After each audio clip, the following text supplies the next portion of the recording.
Iran supreme leader Ayatollah Ali ఖమేనీకి countdown మొదలైందా?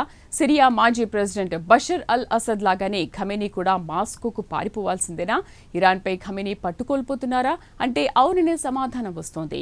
రేపో మాపో అక్కడ ప్రభుత్వం మారిపోవడం ఖాయమని పాశ్చాత్య మీడియాలో పెద్ద ఎత్తున కథనాలు వెల్లువెత్తుతున్నాయి. ఇరాన్ ప్రజలు ఖమేనీతో విసిగిపోయారు. ఇక ప్రవాసంలో ఉన్న రజా పహ్లావి ఆదేశాలను ఇరాన్ ప్రజలు తూచా తప్పకుండా పాటిస్తున్నారు. ఆయన గురు శుక్రవారాలు ఇంటి నుంచి బయటకు వచ్చి ప్రభుత్వానికి వ్యతిరేకంగా నిరసన తెలపాలని ప్రకటన విడుదల చేయడం, ప్రజలు కూడా ఆయన ఆదేశాలను తూచా తప్పకుండా పాటిస్తున్నారు. త్వరలోనే తాను టెహ్రాన్ కు వచ్చి పరిస్థితులు చక్కదిద్దుతానంటున్నారు. మరి ఖమేనీకి పతనం తప్పదంటున్నారు రాజకీయ పరిశీలకులు. ఆ వివరాలు ఇప్పుడు చూద్దాం.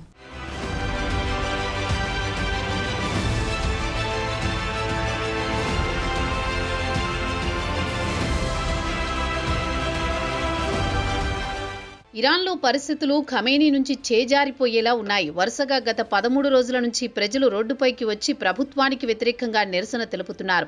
తమకు మతఛాందసవాదులు వద్దు, ఖమేనీ వెంటనే దిగిపో అంటూ ఖమేనీకి వ్యతిరేకంగా నినాదాలు చేస్తున్నారు.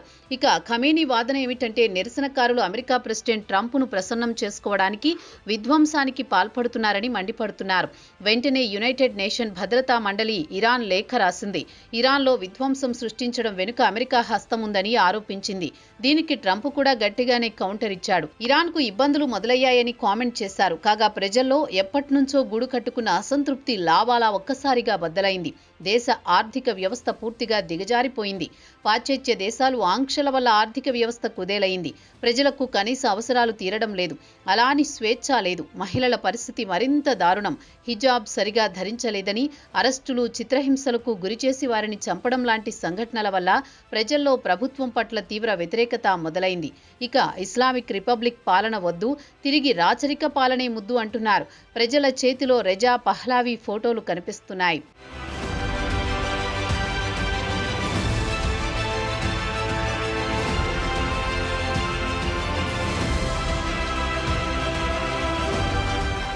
పరిస్థితి చేజారిపోతోందని తెలిసి ప్రభుత్వం ఇంటర్నెట్ సర్వీసులను, ఇంటర్నేషనల్ కాల్స్ను బంద్ చేసింది. చివరకు డబ్బు తీసుకుందామంటే ఏటీఎం సర్వీసులను మూసివేసింది. ఇక భద్రతా సిబ్బంది 48 మంది నిరసనకారులను కాల్చి చంపితే అదే సమయంలో ప్రజలు 14 మంది భద్రతా సిబ్బంది చంపారు. దీని అర్థం ఏమిటంటే ప్రజలు కూడా ఆయుధాలు చేతబట్టి భద్రతా సిబ్బందిని కాల్చి చంపుతున్నారు. దేశంలో లా అండ్ ఆర్డర్ పరిస్థితి చేజారిపోయింది. శుక్రవారం నాడు వైట్ హౌస్లో ట్రంప్ ఒక ప్రకటన చేస్తూ ఇరాన్లో పరిస్థితిని గమనిస్తున్నామన్నారు. ఇక ట్రంప్ పరోక్షంగా ఇరాన్ ఆర్మీకి గట్టి హెచ్చరిక చేశారు. ఒకవేళ నిరసనకారులను చంపితే తాను వెంటనే ఇరాన్కు తన సైనికులను పంపిస్తానని వార్నింగ్ ఇచ్చారు. ఇరాన్లో ప్రజలు ఒక నగరం తర్వాత ఒక నగరాన్ని తమ అదుపులోకి తీసుకుంటున్నారు. కొన్ని వారాల క్రితం ఇది ఎవ్వరూ ఊహించలేదన్నారు ట్రంప్. ఇక ట్రంప్ ప్రకటనతో ఇరాన్ మిలిటరీ కూడా ప్రజలను చూసి చూడకుండా వదిలేస్తోంది. కఠినంగా వ్యవహరించడం లేదు. లేదంటే మృతుల సంఖ్య మరింత ఎక్కువగా ఉండే అవకాశం ఉంది.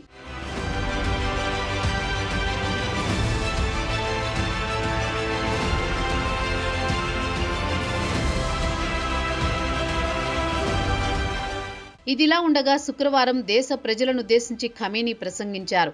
ప్రతి ఒక్కరూ గుర్తుంచుకోవాల్సింది వేలాది మంది ప్రజల ప్రాణత్యాగంతో ఇస్లామిక్ రిపబ్లిక్ అధికారంలోకి వచ్చింది. ఏదో కొంతమంది ప్రభుత్వానికి వ్యతిరేకంగా ఉద్యమిస్తే వెనక్కి తగ్గేదీ లేదని 86 ఏళ్ల ఖమేనీ అన్నారు.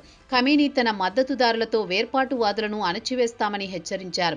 యుఎన్లో ఇరాన్ రాయబారి ఒక లేఖలో ఇరాన్ అంతర్గత వ్యవహారాల్లో అమెరికా జోక్యం చేసుకుంటోందని ఆరోపించారు. ఉద్దేశపూర్వకంగా దేశంలో హింసను, అస్థిరతను సృష్టిస్తున్నారని ఆ లేఖలో ప్రస్తావించారు. గత ఏడాది డిసెంబర్ 28 నుంచి మొదలైన నిరసనల్లో ఇప్పటి వరకు 48 మంది ప్రాణాలు కోల్పోగా 2277 మందిని అరెస్ట్ చేశారని మానవ హక్కుల సంఘాలు చెబుతున్నాయి. అయితే ఇరాన్లో విదేశీ మీడియాను అనుమతించడం లేదు. ఇదిలా ఉండగా బ్రిటన్, జర్మనీ, ఫ్రాన్స్లో ఇరాన్లో జరుగుతున్న హింస పట్ల ఆందోళన వ్యక్తం చేశాయి. నిరసనకారులను కాల్చి చంపడాన్ని ఖండించింది.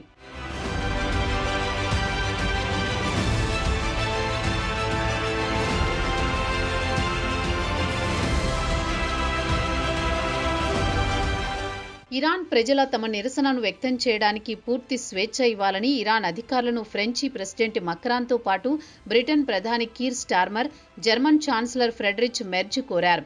యుఎన్ అధికారి ప్రతినిధి స్టిఫానీ డుజార్కెర్ ఇరాన్లో జరుగుతున్న పరిణామాలపై ఆందోళన వ్యక్తం చేశారు. ప్రపంచంలోని ఏ మారుమూల ప్రాంతానికి చెందిన పౌరులైనా శాంతియుతంగా తమ ప్రభుత్వానికి వ్యతిరేకంగా నిరసన వ్యక్తం చేసే హక్కు ఉందన్నారు. ఇక ప్రభుత్వం వారి హక్కులను కాపాడాల్సిన బాధ్యత ఉంది. నిరసనకారుల హక్కులను ప్రభుత్వం గౌరవించాలన్నారు. ఇదిలా ఉండగా ఇరాన్ భద్రతా అధికారులతో పాటు న్యాయ వ్యవస్థ అధికారులు కూడా నిరసనకారులకు గట్టి వార్నింగ్ ఇచ్చి ఇక ఎట్టి పరిస్థితుల్లో ప్రభుత్వ వ్యతిరేక ఆందోళనను సహించమని ఒక ప్రకటన జారీ చేశారు. చట్ట ప్రకారం వ్యవహరిస్తామని, ఆయుధాలు ధరించిన సంఘ వ్యతిరేక శక్తులు దేశంలో శాంతి భద్రతలకు భంగం కలిగిస్తున్నారని ఇరాన్ నేషనల్ సెక్యూరిటీ కౌన్సిల్ ఆరోపించింది.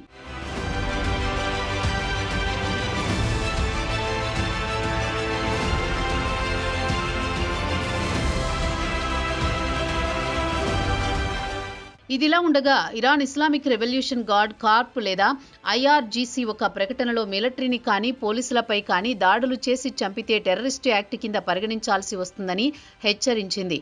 శత్రువు కుట్రలు సాగనివ్వమని పరోక్షంగా ట్రంప్ను దృష్టిలో ఉంచుకొని ప్రకటన విడుదల చేసింది. ఇదిలా ఉండగా ఇరాన్కు చెందిన చివరి షా కుమారుడు రెజా పెహ్లావి 1979లో ఇస్లామిక్ తిరుగుబాటులో ఇరాన్ షా ప్రభుత్వాన్ని కూల్చేసింది. షా కుమారుడు రెజా పహ్లావి శుక్రవారం ఒక ప్రకటనలో ట్రంప్ను వెంటనే ఇరాన్లో జోక్యం చేసుకుని ఇరాన్ ప్రజలను కాపాడాలని కోరారు. పహ్లావి విషయానికొస్తే ఆయన వాషింగ్టన్ డీసీకి సమీపంలోనే నివసిస్తున్నారు. గురు శుక్రవారాల్లో రాత్రి 8 గంటలకు ప్రజలు రోడ్డెక్కి ప్రభుత్వానికి వ్యతిరేకంగా నిరసన తెలిపారు.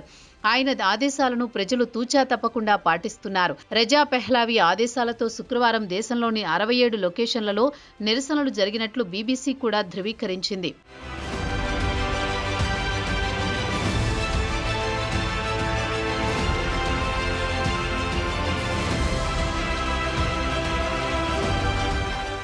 శుక్రవారం నమాజ్ తర్వాత ప్రజలు రోడ్డెక్కి ఖమేనీకి వ్యతిరేకంగా నినాదాలు చేశారు. ఇదిలా ఉండగా గురువారం ఇస్ఫహాన్ నగరంలో ప్రభుత్వానికి మీడియా కార్యాలయం యంగ్ జర్నలిస్ట్ క్లబ్ను నిరసనకారులు నిప్పంటించారు.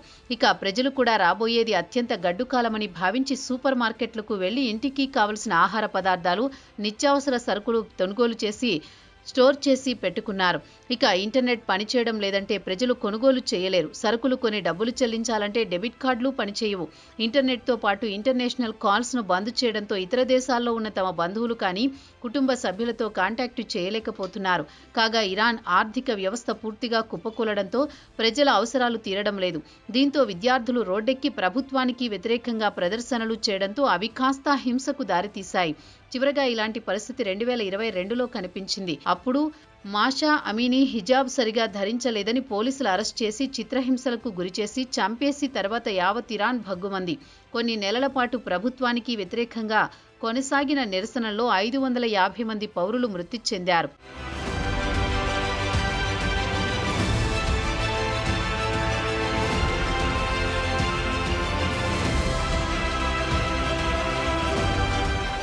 ఇక ఇరాన్ ప్రజలు ఖమేనీ ప్రభుత్వంలో విసిగిపోయారు. ప్రజల అవసరాలు తీర్చడంలో ప్రభుత్వం ఘోరంగా విఫలమైంది. దీంతో ప్రజలు రోడ్డెక్కి మత ఛాందసవాదులు దిగిపోవాలని ఆందోళనకు దిగుతున్నారు.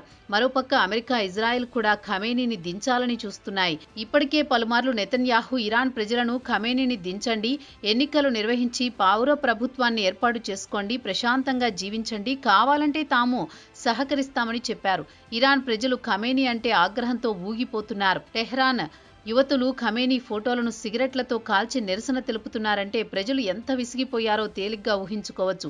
అలాగే ఇరాన్లో ఖమేనీ తర్వాత అత్యంత బలమైన నాయకుడు November 2 IRGC chief Qasem Soleimani సమాధిని ధ్వంసం చేశారు. సులేమానీని 2020లో ఇరాక్లోని బాగ్దాద్లో అమెరికా చంపేసింది. నేషనల్ హీరోగా సులేమానీని గుర్తిస్తారు. అతడి పట్ల కూడా ప్రజలు తీవ్ర ఆగ్రహంతో ఉన్నారు. ఇరాన్ ఐఆర్జీసీ గార్డులు కూడా 2గా చీలిపోయారన్న వార్తలొస్తున్నాయి. మొత్తం 10 లక్షల మంది సైనికుల్లో మెజారిటీ సైనికులు ఖమేనీ మాట వినకపోతే ఆయన ప్రభుత్వం కూలిపోయినట్లే. మరోపక్క ట్రంప్ నిరసనకారులపై కఠిన చర్యలు తీసుకుంటే సైన్యాన్ని దించుతానంటూ బెదిరిస్తున్నారు. అందుకే ఇరాన్ మిలిటరీ కూడా నిరసనకారుల పట్ల ఉదారంగా వ్యవహరిస్తోందన్న టాక్ వినిపిస్తోంది. మొత్తానికి ఖమేనీకి కౌంట్ డౌన్ మొదలైందన్న వాదన టెహ్రాన్లో బలంగా వినిపిస్తోంది. ఖమేనీని గద్దెదించి ఆయన స్థానంలో రెజా పహ్లావీని కూర్చోబెట్టడానికి ఎంతో సమయం పట్టదంటున్నాయి పాశ్చాత్య మీడియా. మరి త్వరలోనే ఈ సస్పెన్స్కు తెరపడే అవకాశాలు కనిపిస్తున్నాయి.